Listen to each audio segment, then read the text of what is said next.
What's up, everybody? Welcome back to episode number 26 of the Evening Double podcast. I'm Eric, alongside our co-host Keeton Thornsberry. This was a good one. Just the two of us kind of going around talking about 5K recap, Life and Stride track 5K that I ran. Keaton paced for 2 miles. It was an awesome night. Set a PR, maybe not as good as we wanted to, but it was a good night all in all. Got the 100-miler coming up. We just talked a few things about what I've been doing to try to prepare for it. It's obviously a beast unlike any other. And then we got touched into the Commonwealth games as well. Josh Kerr winning the mile. Guy is just on a tear this summer, and talking about a couple of the other races and also the return of the king. At the end, we talked about some questions that can definitely be tossed up for debate. We love throwing these out there. We had one last week that we had future and past Olympians all debating in the comments, which was pretty cool to see. So hopefully we can get some more of that going. But enjoy the episode. As always, if you do enjoy the podcast, share it with a friend, give us a rating. It just helps us to help you. If there's ever anything that you guys want to hear or have suggestions on guests, we do have a email, theeveningdouble@gmail.com. Feel free to shoot us an email or DM on Instagram. We'd love to hear it. But without further ado, enjoy episode 26 of the Evening Double.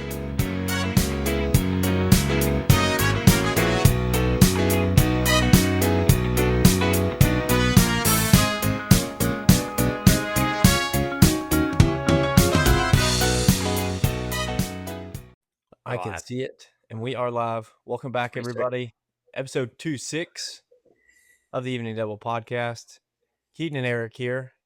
Eric, how are you over there? How's the other part of Evening Double HQ treating you? Oh, we're good. It was my highest mileage week since before Boston this past week. So, and feel pretty good. I did 19 miles today, actually a little over 19 miles. Did 12 this morning, 7 with strides this afternoon. Big Monday. Yeah, Tuesday and Wednesday are going to be a little lower. Going to have a couple long days with work, but so getting them in early, but feel pretty good. The strides felt good, so we're hopefully trending in the right direction. Nice. That just kind of brings me to a little bit of a question for you. When you have like a pre-scheduled busy work week that you're having, like you just said, your Tuesday, Wednesday, is that what you said are going to be the big days, and you know that you're not going to be able to get in maybe quantity or quality depending on whichever one is sacrificed, do you try and front load the week? Do you try and squeeze in, or do you try and cram afterwards? And what do you think, one is how you do it, and one what you think might actually be the smartest way, because sometimes we don't always practice what we preach. Yeah. Well, what I do is I usually front load a week no matter what. When I was building like 125, I would be at like 60 plus through 3. I would always front load the week pretty heavy, and then kind of cruise with the long run on the weekend. They usually would give me like Sunday, I could have like 8 easy or something, and still hit a pretty high number. That's kind of always been what I do. Yeah, but I think it's really essential to plan out your week, have an idea of, how many miles do I want to run? What are my workouts? Where can I, run a little more? Where should I go a little less? But I think it's good to have a plan right from, Sunday evening, looking at, whatever, if someone's writing your plan or you're writing your own plan, whatever it is, you get an idea of, how many miles you should be getting in and where you should get them. I usually, like this week, Tuesday and Wednesday, I have work it's going to be long days, so I probably won't be able to double. So I ramped it up a little bit today. I'll have a long run that I'm planning out for Saturday, but I think I'll still hit the 100 that I want to do. Next week's going to be treacherous. I have 4 Monday through Thursdays, all probably 14-hour days, so we'll see how that works out. I'll have to try to figure that out, but yeah, have a plan, and I'm usually a front loader. Nice. That's what I always try to make it. I used to keep like high days high and then low days low. Like if you're going to load up a day, make sure that some of the other days are like intentionally lower. But I also feel like I learned through that a little bit more that being a little bit just more even keel each day, like a little bit more balanced of, the high and low, not necessarily being as drastic of a difference between, probably will help you in the long run, just being a little bit more durable and consistent rather than like cramming 20 plus and then doing 6.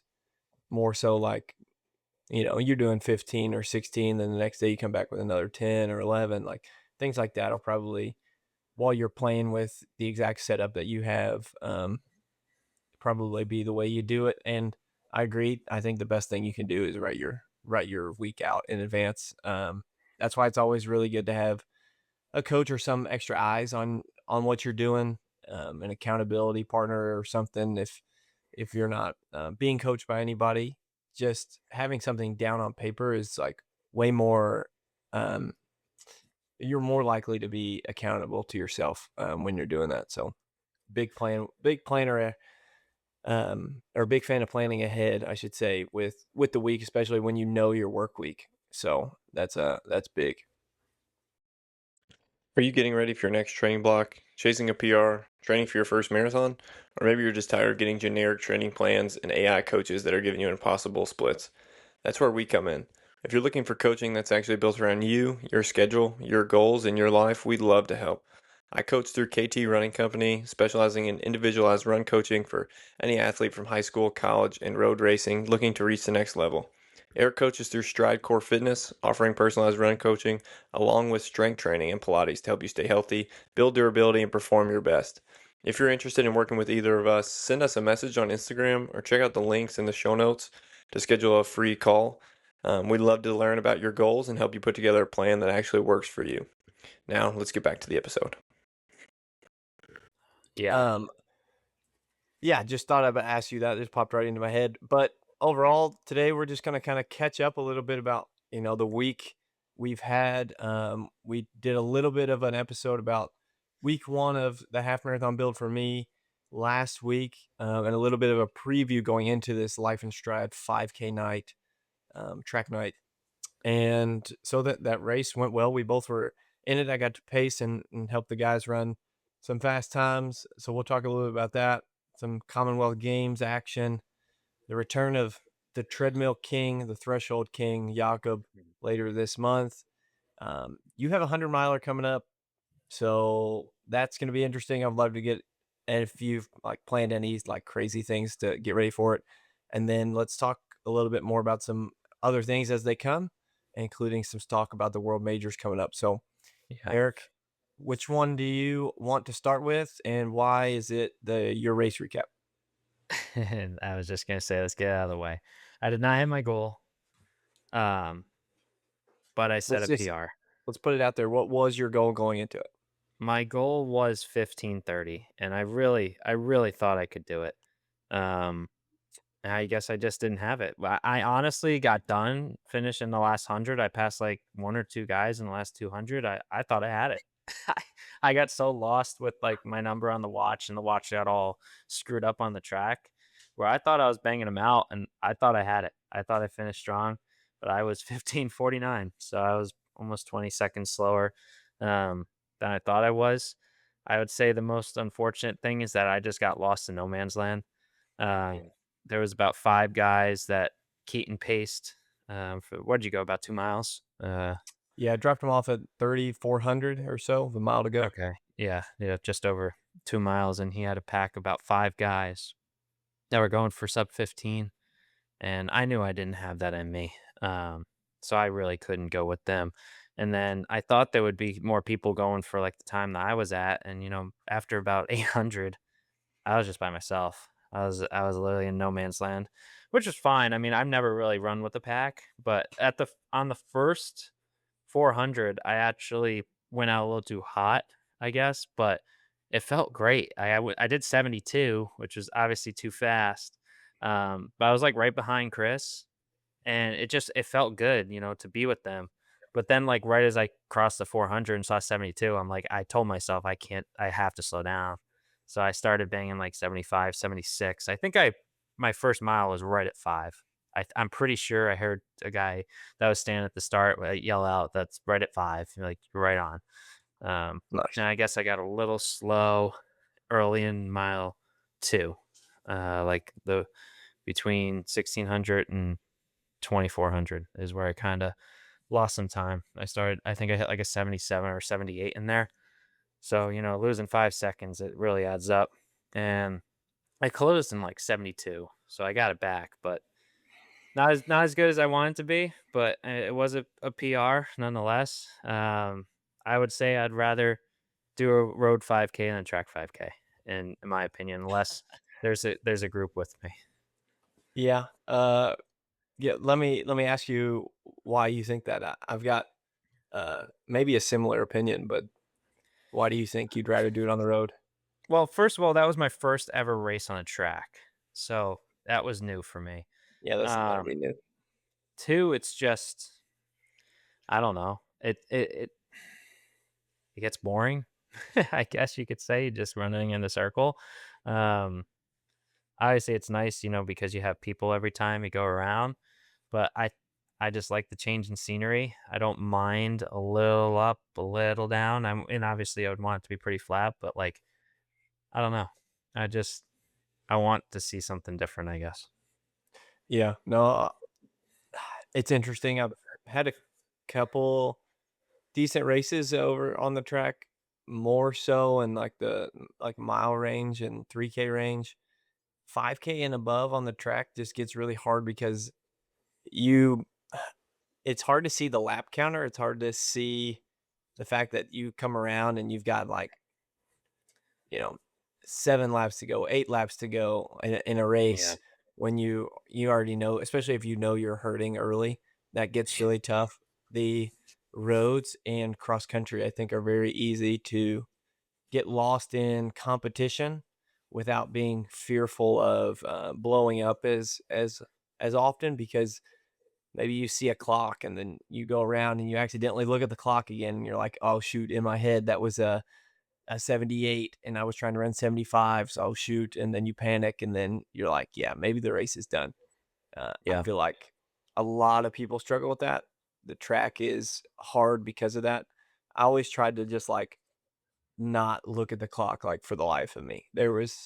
I tried to really just be, you know, absorbed in the race and focused on the pack or whatever I was doing as the mental goal for the like midway or halfway or 3/4 race plan goal, and then just try and, close it down at the end without having to look. I think if you look too early, it could be kind of disastrous sometimes, Yeah. but nonetheless, it is fun. I do like a little bit of some natural pace change with like a rolling hill, like the cross course or the road would have. So you're not alone in not necessarily enjoying the track as much. I do like it a lot, but 5Ks and 10Ks on the track get tough. Yeah.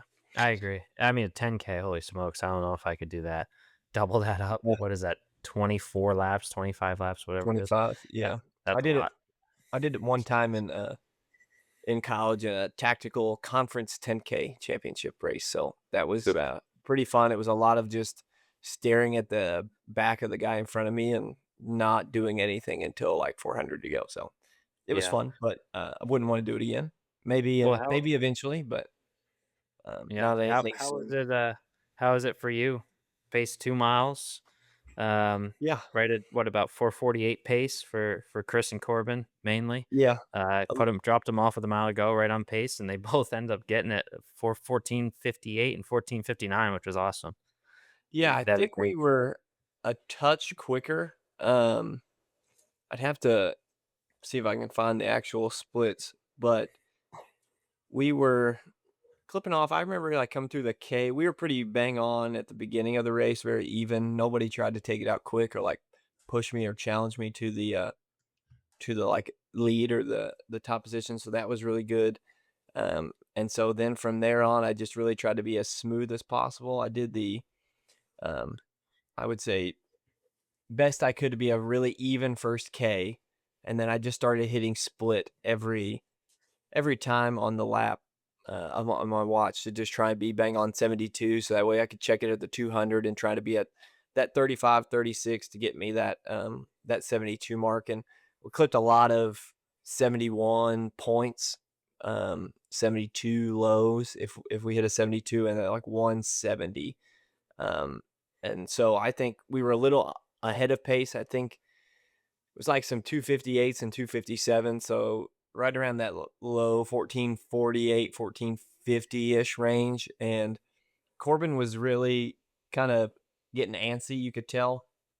And so I think fitness wise for me, I'd also did a progressive long run in the morning. So this was like a double threshold kind of day for me. So I wasn't feeling super fresh or great, but he was, coming up on my shoulder, looking like he was ready to roll. So just kind of stepped out of the way, tried to get him to at least a mile to go. There's nothing worse than when a pacer drops off and you have more than a mile to go. That just seems daunting. So tried to get him to a mile to go and let him rip. I think he ripped and then faded. So Chris almost hawked him down the last 200 meters, which was super exciting that it became a race at the end, especially with meet host Chris Striegel trying to break 15 and getting it done to the anthem of Rocky over the stadium speakers in the darkness.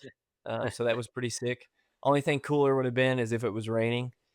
But shout out Chris breaking 15, getting second place overall in his own race, while setting a goal to try and break 15 minutes. So very successful for the new father. His child got to experience that. So that was It did. they hopefully they got a good picture of that. That'll be a pretty cool story to tell him one day. So shout out Chris. Yeah, there are some good pictures with some faces out there that I saw. Yeah. I need to including myself.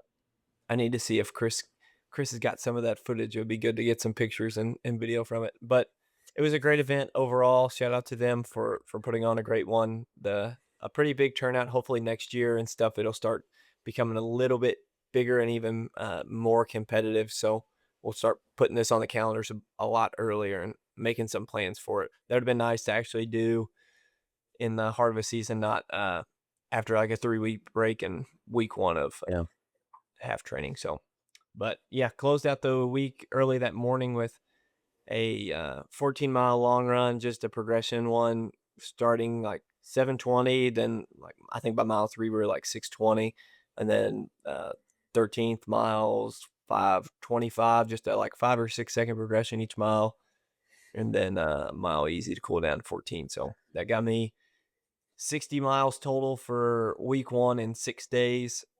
So just kind of slowly building it up. We'll get a little bit of workout volume increase, daily mile increase. So just slowly building from here.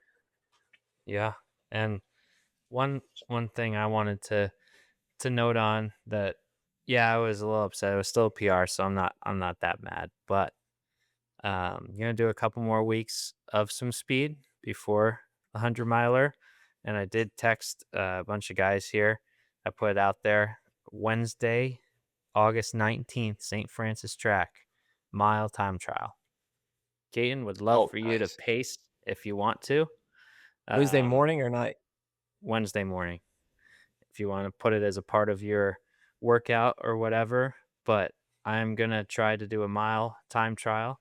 There's going to be a couple other guys will hop in because I need a little bit more from this summer of speed. I really want to do the mile.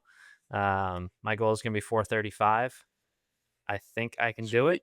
I thought I could do the 15:30, but I think I can do it. It's going to be, my goal is going to be like 69, 69, 69, 68. We'll see. Love it. Love it. I think, even if I don't have that specifically in the workout, I'll bring my bike or something. So we'll make sure that gets done properly. We'll do it. Yeah. So yeah, I agree. Try for that. I understand your frustration. I've ended some seasons with great fitness and no results, including like 3 or 4 seasons. Actually, maybe even more than that, ending the season with like a 4:02 or a 4:01 or 4:03, and just feeling like I had 3:58 in the legs and I didn't do anything with it. So I get what you're feeling, man. Take advantage of it. Strike while the iron's hot. It'd be a good comparison of like, I ran my fastest mile ever 2 weeks before I ran a 100-mile race. That's what they were saying. So you're gonna try to set a PR in the mile and the 100-mile in the same week. Well, it's an And I was automatic like, PR in the 100-mile. is that? Well, I gotta finish. That's true. That's true. But yeah, gotta so I finish. was like, you And know what? At this point, I've been riding it the whole way. How you can do speed and long distance in the same one? Why don't you just finish them both up right in the same week before we head into the marathon? that's yeah, that's extremely funny. So speaking of your 100-mile race, we've been getting a lot of buzz from our question last week. Let's kind of review a little bit of what we're seeing from the masses here. It sparked a lot of controversy, so sorry to all those Sure did. offended by the question and other people's answers, but I'm gonna give it the way the people voted. Yeah. And Eric will give us a little bit more insight after he does 100 miles of what his perspective on it is. So we asked last week, in case you guys weren't listening, which would be hardest with unlimited resources to do: break 4 in the mile, break 60 minutes in the half marathon, or break the 100-mile world record. And let's look, Eric, while I'm reading some of the results here. Can you check and see what the pace it is for breaking 60 in the half, just to give Yeah. a little bit of some numbers here?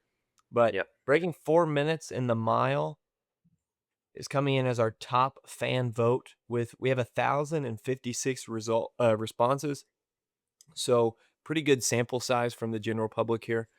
Wouldn't say we'd have to do a meta-analysis of some different studies here to really get the biggest and best information for you all. But based off the evening double research here, breaking 4 in the mile, 44%.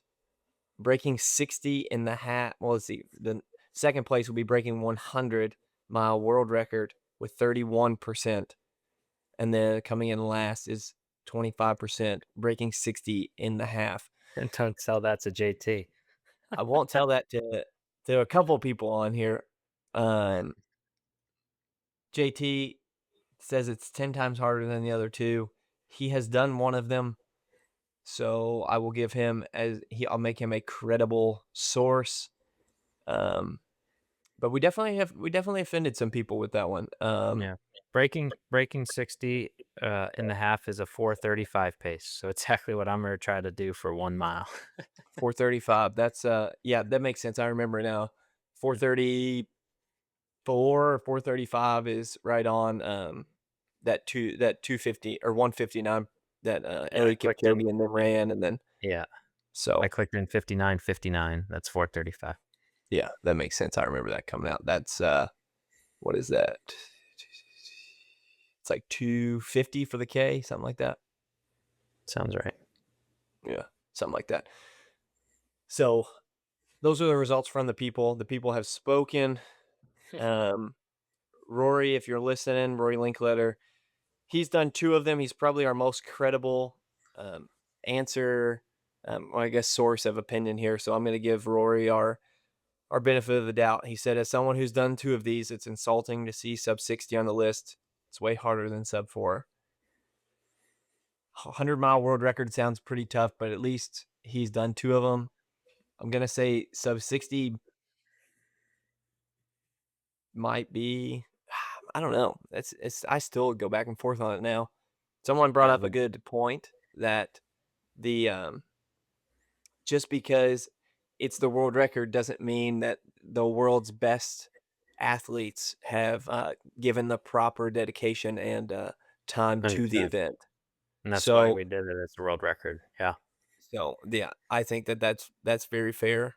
That the best 100-mile world record capable people have probably not done it. No offense to the guy that actually has the world record. That's legit. I would not be able to even come close to you in that, sir. So, but that's what the people say. Yep. But 4 minute. Maybe it's because, that a lot of the people that are seeing it are past their college days. And, once you get past college days, you don't really do much mile training. So, especially. that is true. That is true. I wish I could have a real valid opinion. I'm a little bit of, as some people put it, maybe I'm an imbecile in my answer as a 401 miler. The other 2 do seem harder to me. So But that's my credibility. I don't really have much. Don't listen to me, everybody. Listen to your doctors. Listen to your teachers. Don't listen to me. Gonna get a little bit into from the mile though. Let's talk a little bit about the Commonwealth Games mile. Yeah. You were wrong. You said they were going to break the world record again. Yeah, that's nowhere close. I was like, But so you weren't confident in wrong it. in who was going to win. Yeah. Neither one of us were wrong in who's going to win. But we were both right in the fact that it was going to be a great race. Kerr for the win. I called it low 350s. It was a little slower in the beginning than I thought it would be. I thought somebody would try and really slow. take it out. 151 on the close. Yeah. Or as Josh Kerr calls it, mile pace. Yeah. There was 2 minutes through 800, right? Yeah, I think it was like 60 and then 62. They were about 203 through 800. So That's probably like the same as you were on your 401, right? yes. So when I ran 401, I did come through in like 203 and I closed in 157. These guys closed in 151. Well, Kerr closed in 151. Yes. Yeah. So Yeah. in a different world, maybe I'm in the back of the pack losing visibility from the camera. But I think that was a great race. Super cool. The mile, I feel like the mile is coming back. You're going to do a mile time trial. Yep. We had Scott on to talk about like what they're doing out hosting a mile out in California. Road miles just seem to be coming back. The Brooklyn? Brooklyn had the Brooklyn mile this past weekend. Some sub 4 attempts from some pros that got it done. The Guardian mile in Cleveland is next week. The mile is coming back, I believe. Maybe it's just because it's. Oh, look at that!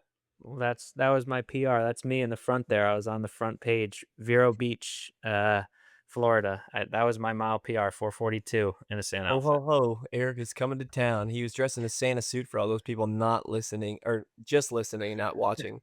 Along with us. 442. 442 in a Santa suit. Yeah. That's pretty legit. You should. Yeah. I think Johnny Gregoric has the blue jean mile world record. It's pretty ridiculous too. So Wonder what the Santa suit one is. Some unless you college kid lost beat to me by another a Santa, second. it might be you No, some college kid beat me by a second. in a Santa suit. Yeah, in the same race. Dang, that's disappointing. Yeah.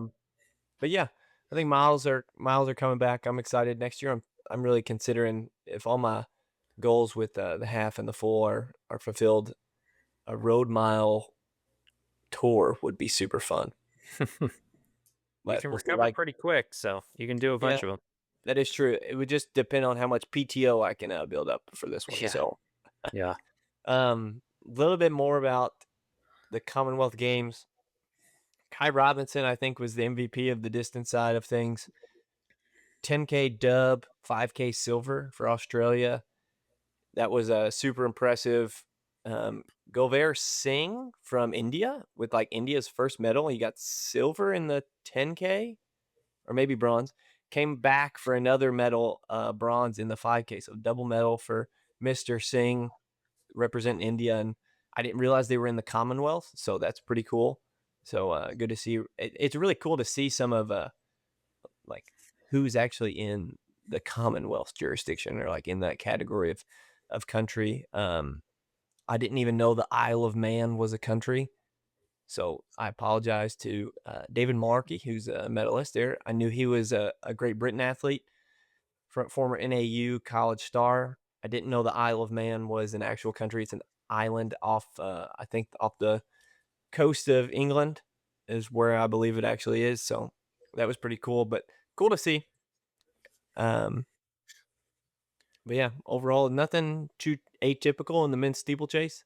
Kenya dominated 1, 2, 3. Shout out to my good buddy, one of my groomsmen, Chris Imroth, one of my college teammates, was actually in the race. Didn't have his greatest day, but still got selected to represent his country in the Commonwealth Games. So he actually is also selected for the European Championships. He's an 818 steepler. So shout out to Christian Imroth, if anybody is keeping keeping track of the European games coming up.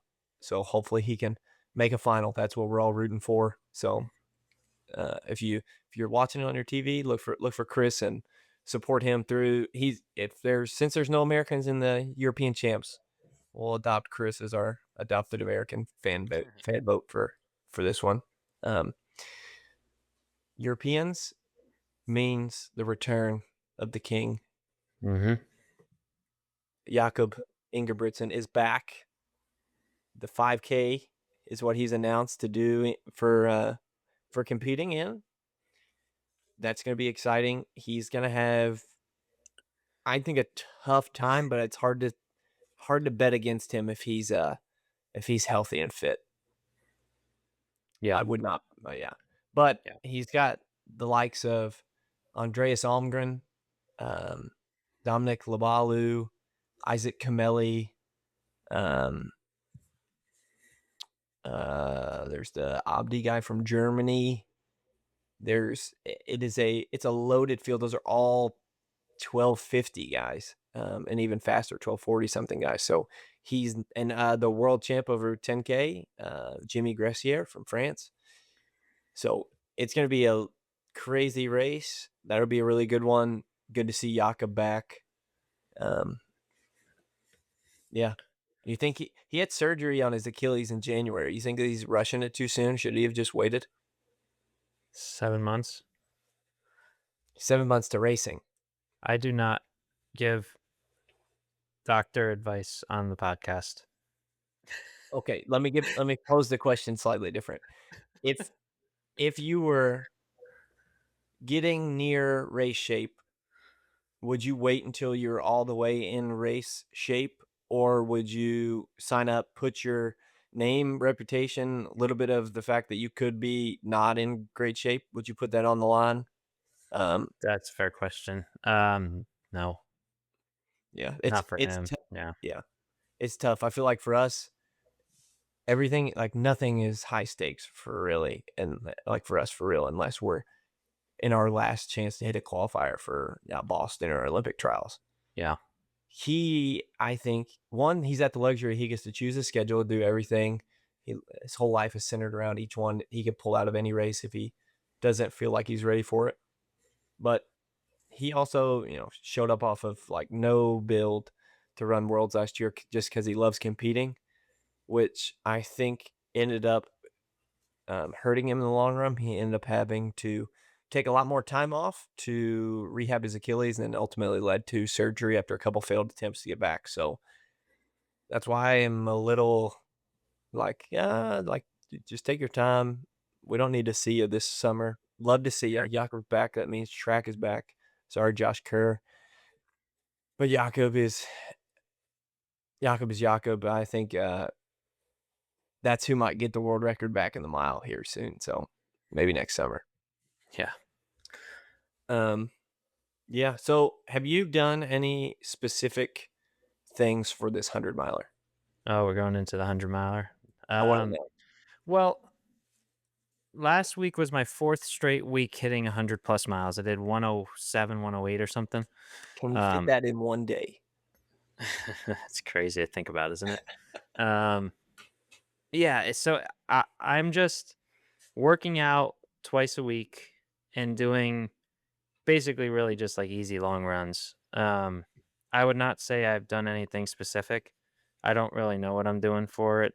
I don't know if there really is an exact thing, that's been put in place for 100-milers. But one thing that I can basically guarantee that will help is mileage on your legs. So I just told myself about a month ago I'm going to start trying to click off 100-mile weeks without going over the top, anywhere between 100 and 110, where I can still get quality workouts in, but still hit high mileage, get a lot of doubles. So I plan on keeping that going for 2 more weeks here.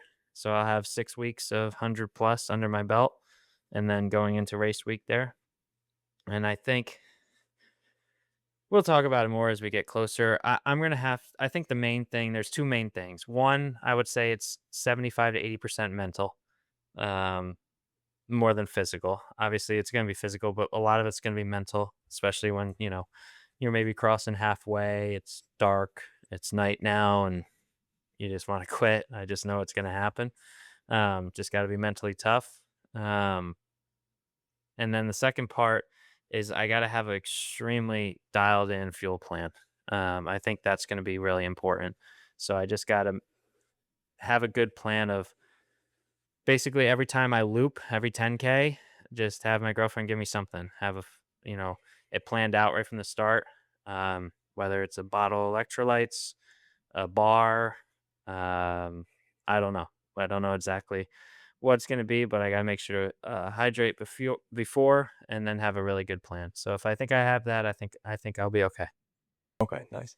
Yeah, I'm curious. Are you gonna try and listen to music podcasts? Are you gonna throw in all 26 episodes of the Evening Double? Hopefully, that gets you roughly 24 hours. What's your plan for any kind of thing or trick to prevent the demons from coming in? Yeah, I actually haven't thought about that. I don't think I'll have enough battery power to listen to something all the time. But maybe I'll like just have a signal like for my girlfriend I'm coming like towards her to be like that, like to give me my headphones or something for a lap or two to Yeah, get me through a couple. Um, but yeah, I haven't thought about it. We're gonna sit down and write out a whole plan. I'm just gonna wait until closer to it so we can have just a better idea within like the week up to it. nice. Okay, I've got a question for you. This is prompted off of the fact that I've got my treadmill from the garage into my basement finally. It has been a Finally. brutal summer running in about anytime I wanted to run on the treadmill, night, morning, afternoon for like the ease of time, not having to go anywhere to run.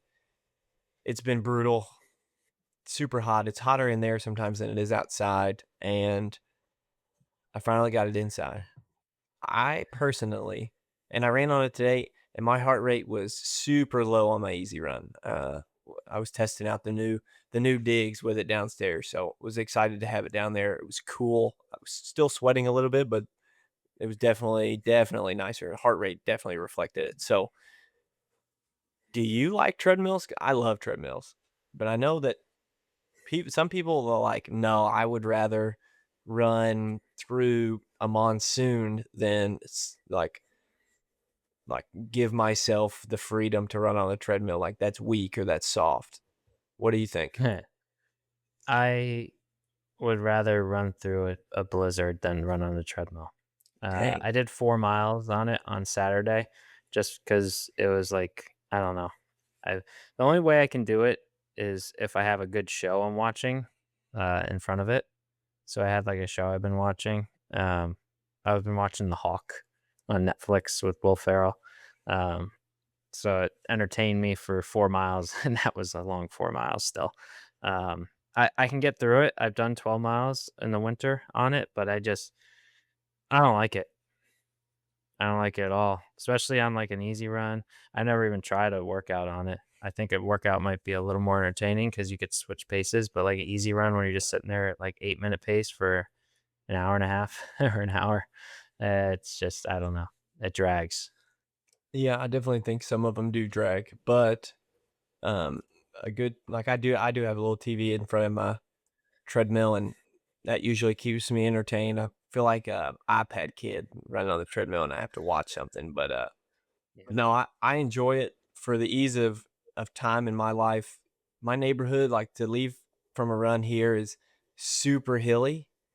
Sometimes I don't want to just run up and down the hills every morning in the dark, and really I have to go through some busy roads at 6 in the morning where I could end up pancaked around a corner to get to the parts that are safe to run. My neighborhood is pretty small. Like I could run every little cul-de-sac and back to my house, and it'd be like 1.2 miles. So that a lot of turns and a lot of loops. So the treadmill sometimes becomes my save some time. I'm I'm like stretched and in the shower and out of the shower like 15 minutes after a run. So that's always really nice to get ready for work and everything. And I really enjoy doing threshold on it. just having a bottle with either carbs or water right in the cup holder. The pace is not going to vary.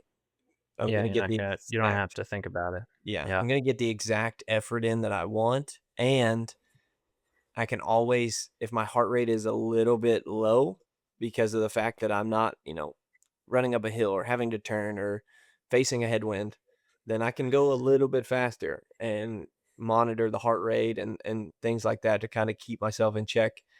And I think that you can get more benefit on a treadmill when you're like maintaining the appropriate heart rate and like effort at a slightly faster pace.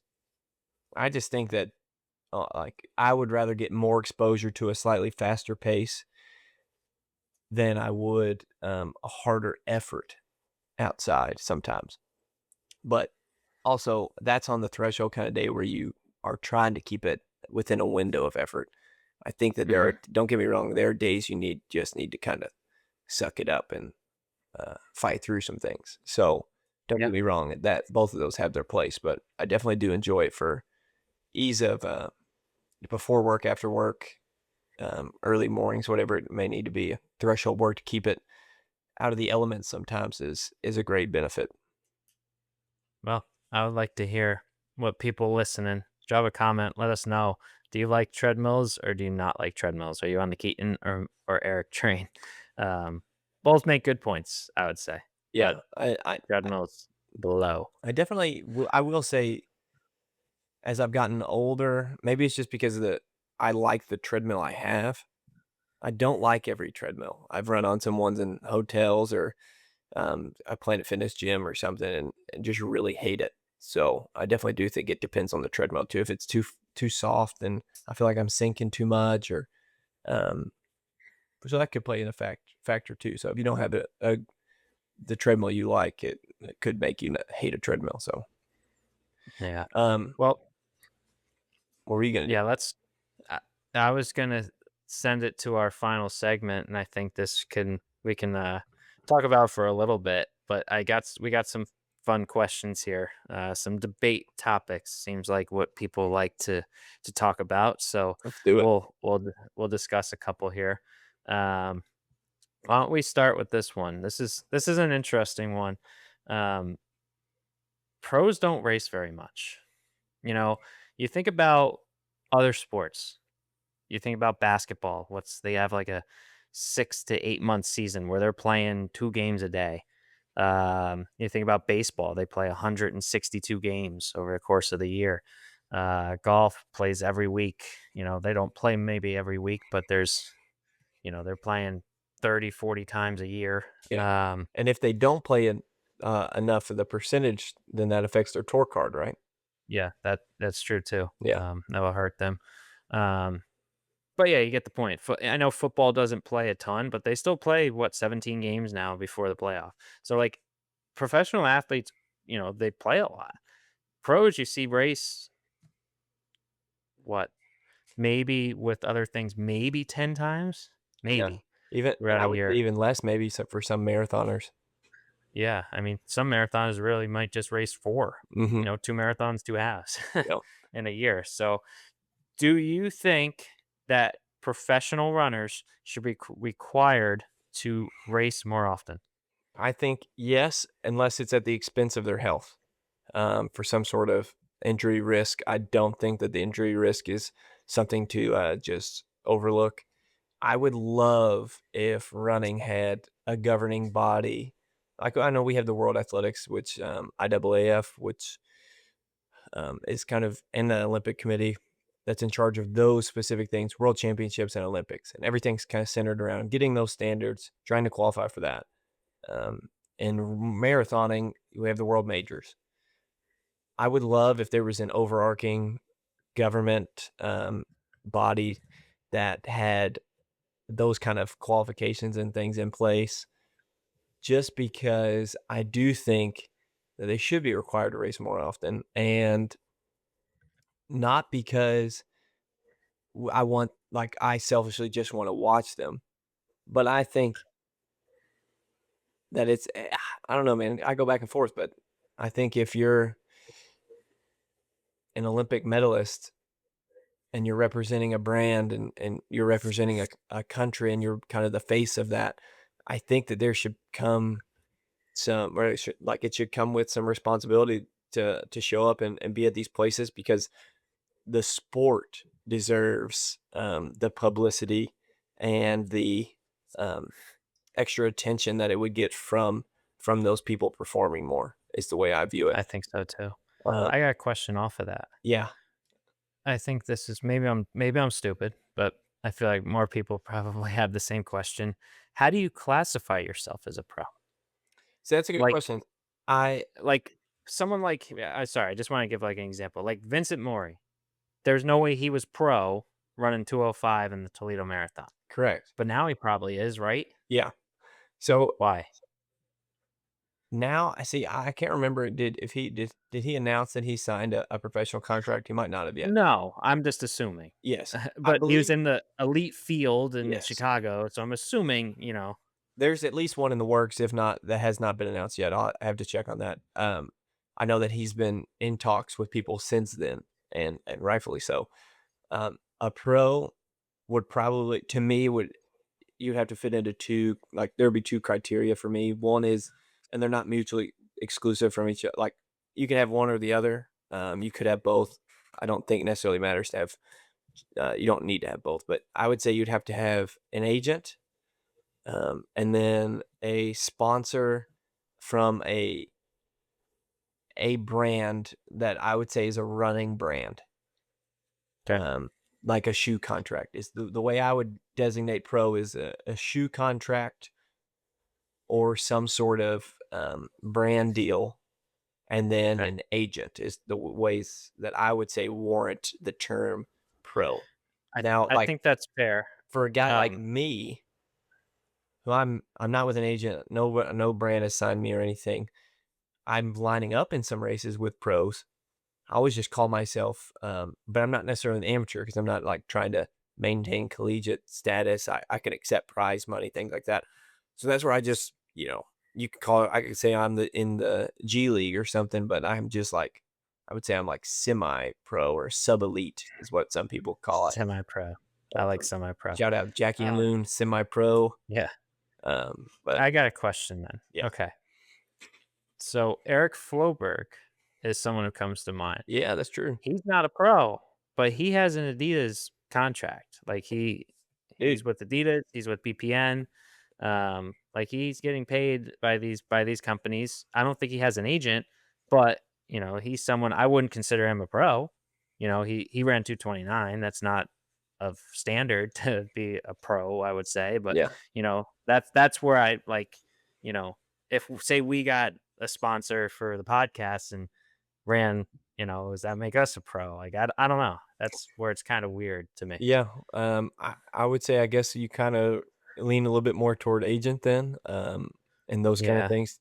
I do. That actually leads me into one of my questions that I had for you, is speaking of Eric Floberg, and shout out to him. He's been a great like mediary between elite and what they consider sub-elite. I don't necessarily like the term sub-elite, but semi-pro is what I'm going to call it. The people, at least the 9 to 5 people, the people that are chasing those dreams. It's been really cool to see the balance of work, life, his passion for running and things like that all come together in some really high quality content. But like you said, he's a sponsored athlete with Adidas and a couple other supplement companies and things like that. Probably because he's more of what you would consider a runfluencer. So Mhm. has social media made running better or worse for elite athletes? So the guys you would consider pro, like the Yeah. elites. What That's I have an opinion on it, but what is yours? Yeah. When you say made running better or worse, like, can you kind of describe better or worse? Is Yeah, that I would for say them? I would say that I would dictate it between opportunities for them, Okay. and then like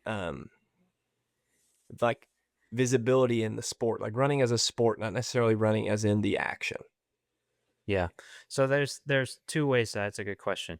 So the first one you said as in opportunities, I say it's gotten worse I because agree. more people would follow a runfluencer than a pro. If Yeah. I mean just like in on a podcast, would you rather listen to Eric Floberg or would you rather listen to Vincent Murray? I mean, he was just on the top of my head. Um, but I'd probably rather listen to Eric Floberg, he has more personality. Maybe he's not as fast a runner, but he still knows a lot about the sport and he has a better personality. When it comes to, the sport as a whole, I think it's good. I think it's overall it's good because there's more content, more information available. It might get a little cluttered where, there might be one person saying this and some person absolutely contracting that. But I think overall it would be good, being able to see more. But maybe for an elite pro, it might take away opportunities for them. I can definitely see that because sponsorships, I think at least they should go to people that have more followers, more Mhm. following than maybe someone who's just faster.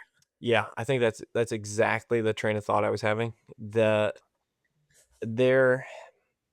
the running market for like marketability, people who are, having the opportunities to represent brands and things, that is becoming more saturated at the same time that the middle to upper level pack is becoming more saturated too. So unfortunately, a guy that's run 205, 206, but only has 250 followers on Instagram, you might not get signed by a brand anymore.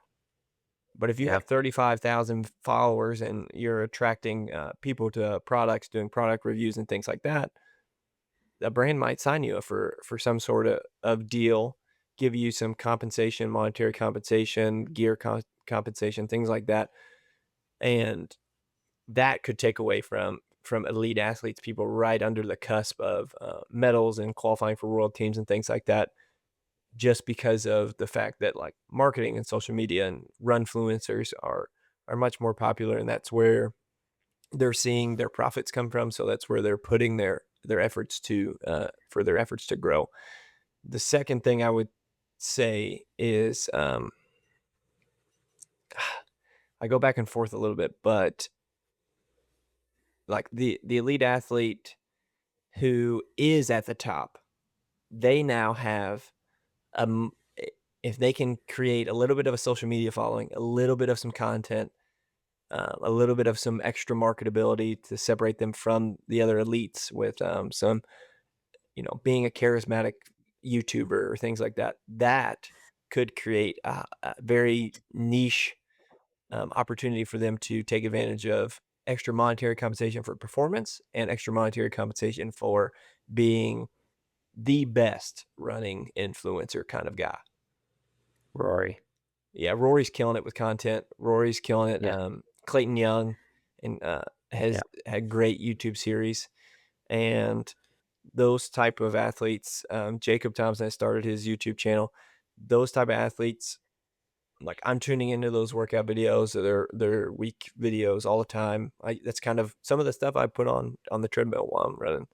Um, Yeah. they put out great content, and that right there is what's going to make them the money that's going to keep them in the sport longer than a traditional contract for Olympic cycles, is what I think. Yeah.